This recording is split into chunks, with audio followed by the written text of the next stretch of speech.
Hey guys, it's Steven. Welcome to my channel. This video is going to be all about a comparison of the Schwab 1000 index fund, which is unique to Schwab, and the S&P 500 index funds that are available on Schwab, Vanguard, Fidelity, and others. I'll cover the differences and review the performance and returns from these funds.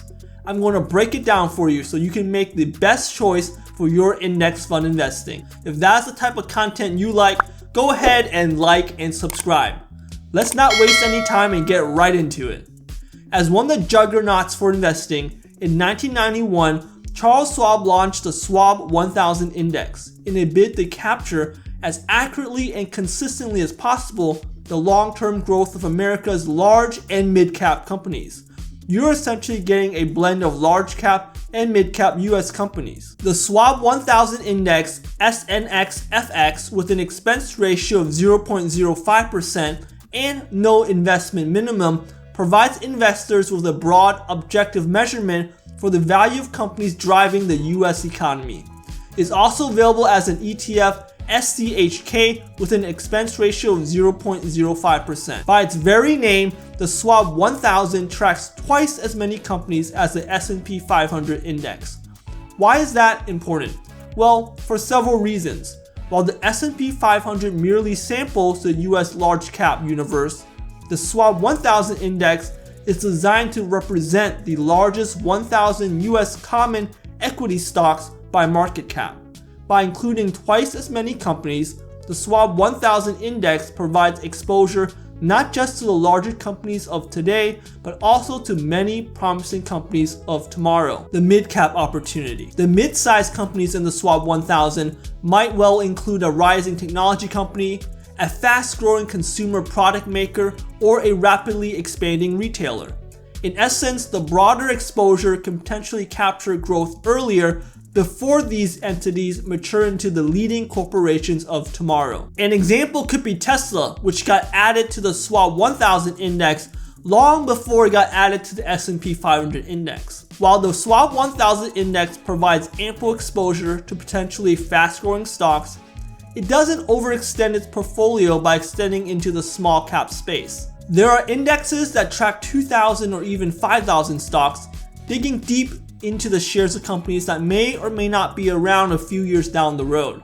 That's not necessarily a bad thing, but the Schwab 1000 index was designed to capture the growth of large and mid-sized companies, not dilute this exposure with smaller, often riskier companies. The Schwab 1000 index comes with an objective methodology. Changes to the S&P 500 index are made only when the S&P 500 Index Committee deems it necessary.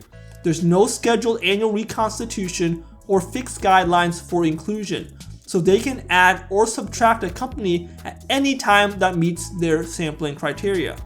Unlike more objectively based indexes, the S&P 500 index methodology allows for picking and choosing which stocks to include and when.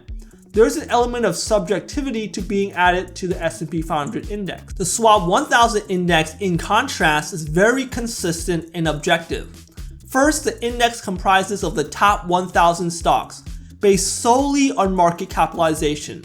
That's not to say the list isn't dynamic. The Schwab 1000 index is reconstituted every year and rebalanced quarterly to reflect changes in the market caps of US companies.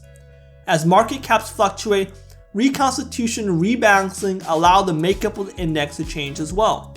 This systemic reconstitution ensures the index remains a representation, in essence, making the stock market, the manager, and the decision maker what's included in the Schwab 1000 index. So what's the bottom line? Over the long haul, the Schwab 1000 index has been a more accurate reflection of the broad US stock market. In fact, the differences in methodology between the Schwab 1000 index and the S&P 500 index are borne out in their relative performances over time. Now let's take a look and compare the long-term performance. Past performance is no guarantee of future results, but over the past 5, the Schwab 1000 index has returned 14.15% versus 13.99% for the S&P 500 index. Past 15 years, the Schwab 1000 index has returned 9.79% versus 9.61% for the S&P 500 index.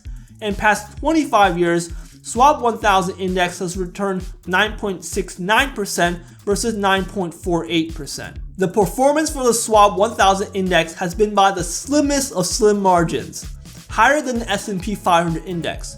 So if you're looking to understand the growth of the US economy through the lens of America's top companies as they evolve over time, you can consider adding the Schwab 1000 Index to your portfolio. While the methodology of how companies are added to the Schwab 1000 Index and S&P 500 Index are different, honestly, with the marginal difference in performance, both are great choices for your index fund portfolio.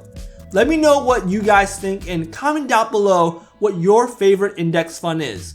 If you found this helpful, please like and subscribe and hit that notification bell for more videos delivered to you. You guys have a great one.